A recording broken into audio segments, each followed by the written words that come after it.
Hi hello সবাই কেমন আছো? আশা করি ভালো আছো। আজ একটা নতুন ভিডিওতে সবাইকে স্বাগত জানাই। আজকের টপিক হচ্ছে উপযোগবাদ। উপযোগবাদ সম্পর্কে কেন আলোচনা করছি, একটা আলাদা ভিডিও কেন করছি সেটার উপর একটু বলে দিই। এইবারে যে হচ্ছে 11-12 যে সিলেবাস চেঞ্জ হয়েছে, সেই সিলেবাস অনুযায়ী উপযোগবাদ একটা নতুন টপিক, এবং যেহেতু আমরা হচ্ছে 11-12 ক্লাসের জন্য এক্সাম দিচ্ছি টিচার হওয়ার, তো আমার মন বলে যে এই টপিক থেকে কিছু না কিছু আসবে, অবশ্যই আসবে। তো তার জন্য এই টপিকটা সম্পর্কে বলে দিই। উপযোগবাদ কাকে বলে না, উপযোগবাদে মেন কথা হচ্ছে বেশি সংখ্যক মানুষের বেশি সুবিধা, মানে বেশি সংখ্যক মানুষের বেশি সংখ্যক কল্যাণ, অর্থাৎ সর্বাধিক লোকের সর্বাধিক কল্যাণ, যেটা বেন্থামও স্বীকার করে, মিলও স্বীকার করে। সেই যে কল্যাণের মানদণ্ড কোনো এক বিশেষ কাজের ভালো মন্দকে বিচার করা হয়, মানে ওই মানদণ্ডের ওপর নির্ভর করে কোনো একটা কাজের ভালো মন্দ যে বিচার করা হয় তাকে বলা হয় উপযোগবাদ। উপযোগবাদ কাকে বলে না, যখন এমন একটা কাজ আমরা করব যে কাজটার ভালো মন্দ কার উপর নির্ভর করবে না, যেটা বেশি সংখ্যক মানুষের সর্বাধিক কল্যাণ করবে, সর্বাধিক লোকের সর্বাধিক কল্যাণ করবে, তাকে সেই যে কাজটা সেটাই হচ্ছে উপযোগিতার দিক থেকে ভালো কাজ। আর যদি যেটা সর্বাধিক কল্যাণ করবে না সেটা হচ্ছে মন্দ কাজ। উপযোগবাদ 3 প্রকারের হয়: কর্মনীতিভিত্তিক উপযোগবাদ, সাধারণ উপযোগবাদ, নিয়ম ভিত্তিক উপযোগবাদ। এই 3 প্রকার উপযোগবাদ কোথা থেকে নেওয়া হয়েছে বা কে দিয়েছে যদি বলে, তাহলে বলবো এটা হচ্ছে ফ্রাঙ্কেনা। তার এথিক্স গ্রন্থে এই 3 ধরনের উপযোগবাদের কথা বলেন। কে বলেন না, ফ্রাঙ্কেনা, অধ্যাপক ফ্রাঙ্কেনা। তার এথিক্স গ্রন্থে হচ্ছে 3 প্রকার উপযোগবাদের কথা বলেন, যেখানে কর্ম উপযোগবাদ, সাধারণ উপযোগবাদ এবং নীতি বা নিয়ম ভিত্তিক উপযোগবাদের কথা বলেছেন। এবং উপযোগবাদ যেটা, সেটা হচ্ছে কি না, সবসময়ের জন্য ফলমুখী নৈতিকতাকে আশ্রয় করে হবে। ফলমুখী যেমন হবে, নৈতিকতার আশ্রয় যেমন হবে, তেমনি আবার নিয়মকে অনুসরণ করে নৈতিকতাটা বিচার করা হয়। এর জন্য বলা হয় যে মিল এবং বেন্থামের যে উপযোগবাদ, সেটা হচ্ছে কি না, কিসের উপযোগবাদ, সেটা হচ্ছে তোমার ফলমুখী নৈতিকতা বা ফলমুখী উপযোগবাদ। প্রথমেই বলে কর্ম উপযোগবাদ। কর্ম উপযোগবাদ কাকে বলে না, কর্ম উপযোগবাদে কোনো একটা বিশেষ কাজ যেটা আমরা সরাসরি করি, এবং সেই কাজটা কি হয় না, তার কোনো একটা কাজকে আমরা তখনই উচিত বলবো, অর্থাৎ বিশেষ কোনো একটা কাজকে তখনই আমরা উচিত বলবো বা উচিত বলে ধরে নেব কখন না, সেই বিশেষ কাজটা যে পরিস্থিতি অনুসারে কাজটা করা হচ্ছে সেটা যেন অকল্যাণের চেয়ে বেশি কল্যাণ সাধন করে। কল্যাণ সাধন করে কথার অর্থ হচ্ছে বেশি পরিমাণ লোকের কল্যাণ সাধন করে। এই জন্য বলা হয়েছে যে এই যে উপযোগবাদী ইচ্ছাকৃত কাজটি, মানে যেটা আমরা ইচ্ছাকৃতভাবে কাজটা করছি এবং নিয়ম অনুযায়ী করা হয়, তা যদি বেশি সংখ্যক মানুষের কল্যাণ সাধন করতে পারে তখন তাকে সেই কাজটিকে ভালো বলবো। আর যদি বেশি সংখ্যক মানুষের কল্যাণ সাধন না করতে পারে তখন তাকে মন্দ কাজ বলবো, মানে কাজটি মন্দ বলবো। এবং এটা কি হয় না, কর্মনীতি, এটা কর্মনীতি ভিত্তিক। এই নামের মধ্যেই আছে যে কর্মটা সবসময় জন্য নীতির ওপর ডিপেন্ড করে হচ্ছে আমরা করব, সেটা হচ্ছে কর্মনীতি। তার সমর্থকে রিচার্ড ব্রানডড বলছে, রিচার্ড ব্রানডড তিনি হচ্ছে কর্মনীতি ভিত্তিক যে উপযোগবাদ সেটাকে স্বীকার করে। আচ্ছা, কর্ম উপযোগবাদ বলার আগে বলি সাধারণ উপযোগবাদ কাকে বলে। সাধারণ উপযোগবাদটা হচ্ছে কি না, যে উপযোগবাদ অনুসারে বিশেষ পরিস্থিতিতে সকল মানুষ যদি একই রকম কাজ করে, মানে এমন ধরো আগুন লাগলে সেখানে জল দিয়ে যে সবাই বোঝায়, সেটা সবাই সেম অবস্থাতে সেম কাজ করে। বলছে যে উপযোগবাদ অনুসারে বিশেষ পরিস্থিতিতে সকল মানুষ যদি একরকম কাজ করে তবে তার ফল সর্বাধিক মানুষের সর্বাধিক কল্যাণ করে, তবে সেই কাজটা ভালো, আর যদি না করে তাহলে সেটা মন্দ। এর সমর্থককে এমজি সিঙ্গার হচ্ছেন এই মতবাদের সমর্থক। সাধারণ উপযোগবাদে কি বলা হলো না, বলছে এমন একটা বিশেষ পরিস্থিতি আসবে যেখানে হচ্ছে সকল মানুষ এমন একটা কাজ করবে যেটা হচ্ছে সর্বাধিক লোকের কল্যাণ সাধন করবে, এবং যদি সেটা সর্বাধিক লোকের কল্যাণ সাধন করে তবে সেটা হচ্ছে ভালো, আর যদি না করে তাহলে সেটা মন্দ। এটাকে স্বীকার করে না হচ্ছে সিঙ্গার স্বীকার করে, এমজি সিঙ্গার। আর কর্মনীতি তো বললাম, তার সমর্থকও বললাম রিচার্ড বার্নডট। এবং কর্ম উপযোগবাদ অনুসারে কি হয় না, কোনো একটা বিশেষ কর্মের ফল নৈতিক বিচারের ফল হয়। নৈতিক বিচারের ফল কি হয় না, বিশেষ আমরা যে কর্ম করি সে যে ইচ্ছাকৃত যে কর্ম করি সেটা। তার সমর্থককে না মিল এবং বেনথাম হচ্ছে এই কর্ম উপযোগবাদের সমর্থক। বলছে কোনো বিশেষ কাজ বহুজনের যদি উপকার করে তাহলে সেই নৈতিক কাজটা হবে সৎ বা উচিত এবং ভালো কাজ। আর যদিও সর্বাধিক লোকের মঙ্গল সাধন না করতে পারে তাহলে সেটা হচ্ছে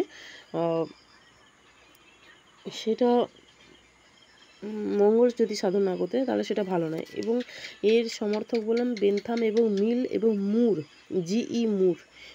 সাম্প্রতিককালে হচ্ছে কিছুজন এই মতবাদকে স্বীকার করে। স্মার্ট এবং ফেলচার এরা হচ্ছে সমর্থন করে কর্ম উপযোগবাদকে, এবং ফেলচার কর্ম উপযোগবাদকে পরিস্থিতিগত নীতিতত্ত্ব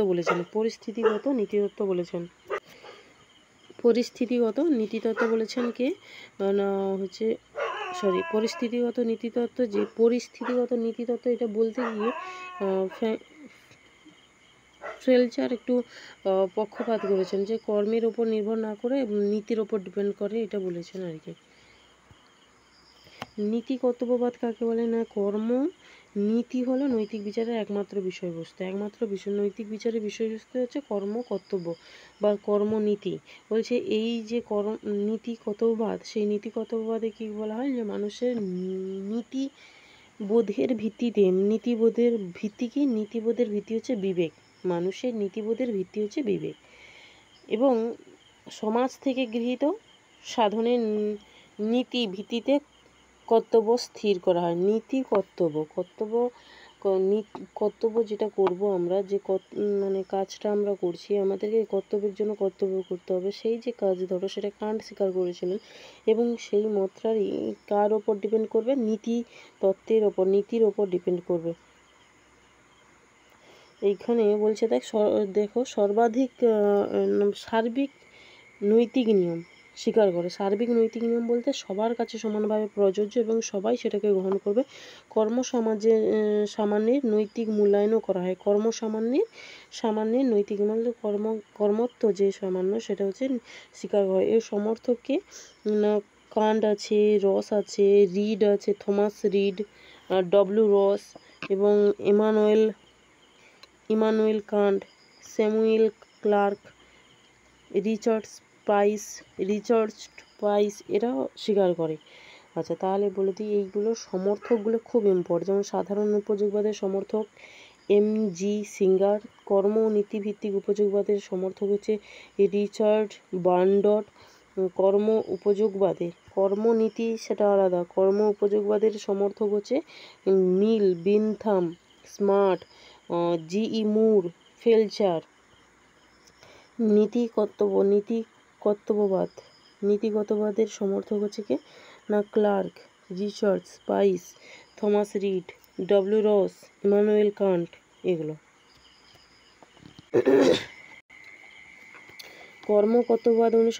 কর্মকর্তব্যবাদ কাকে বলে না, যে মতবাদ অনুসারে কোনো বিশেষ ব্যক্তি ফলাফল নিরপেক্ষভাবে নৈতিক নিয়মের সাহায্যে কার সাহায্যে না কোনো একটা বিশেষ ব্যক্তি ফলাফল নিরপেক্ষ মানে ফলাফলের উপর ডিপেন্ড না করে, ফলাফলের ওপর নির্ভর না করে নৈতিক নিয়মের সাহায্যে বিশেষ পরিস্থিতিতে বিশেষ কাজ সম্পাদন করে।